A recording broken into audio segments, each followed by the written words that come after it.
Our man's on the rig. Looks like a full house. Well, consider it a target-rich environment. I take it this isn't a stealth op. You're certainly welcome to try, but you weren't exactly hired for your sneaking ability.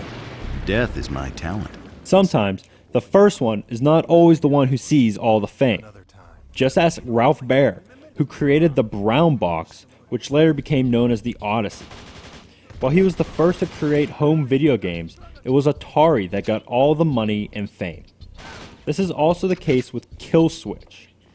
Released in 2003, Kill Switch was a third-person shooter that offered something different than every other shooter out there, and that was making the focus of the game cover-based shooting. Games like Gears of War and Uncharted would not exist if it were not for Kill Switch paving the way. Though, unlike those games, copies of Kill Switch flew off the shelves, but instead of into people's home consoles, they went straight to the bargain bin.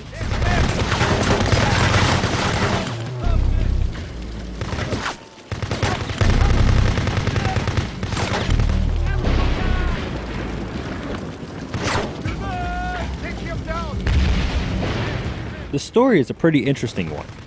You play as Nick Bishop, who is a soldier that is controlled remotely by other people. This is an interesting change to most shooters, as the story twists and turns as control of Bishop is battled over by unseen parties.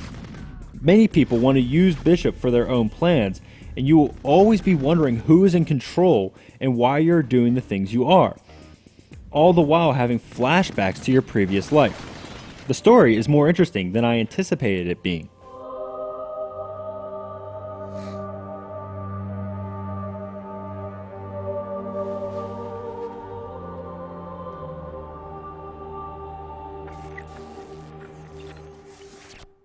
Say my name. But Kill Switch is not remembered for its story, but rather its innovative gameplay. As mentioned before, this is the first third-person shooter that heavily focused on cover-based shooting.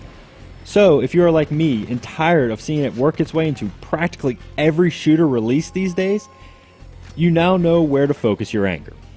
Also seen its first appearance in games is the blind fire mechanic, which is not where you take your car to get fixed by a man wearing dark sunglasses and who uses a blowtorch like I thought it would be.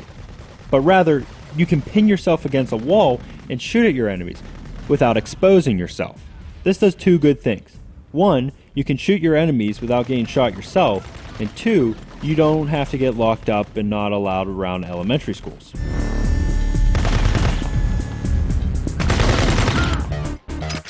So you go through the open environments that have bad guys littered all around, just waiting to come running out and meet your bullets. The enemies themselves are pretty dumb. They will use cover sometimes, but will pop their heads out quite often, and that is when you get them. All the environments have a good amount of barriers, or pillars, or walls that you can use for cover. It makes sense though. The developers are not going to invent this new game mechanic and not give you plenty of opportunities to use it, right? The environments are also varied enough too. Some levels are standard brown urban areas, but some see you on boats amongst other things. The problem with Kill Switch is there is not enough variety in the gameplay. The developers did a good job in creating a new way to play third-person shooters, but then it seems like they ran out of ideas. The game boils down to cover shooting here and cover shooting there. It would have been nice to see things mixed up a little, but what are you going to do? The game should be played, not just for the history lesson it provides, but more importantly, because it's just a fun game to play.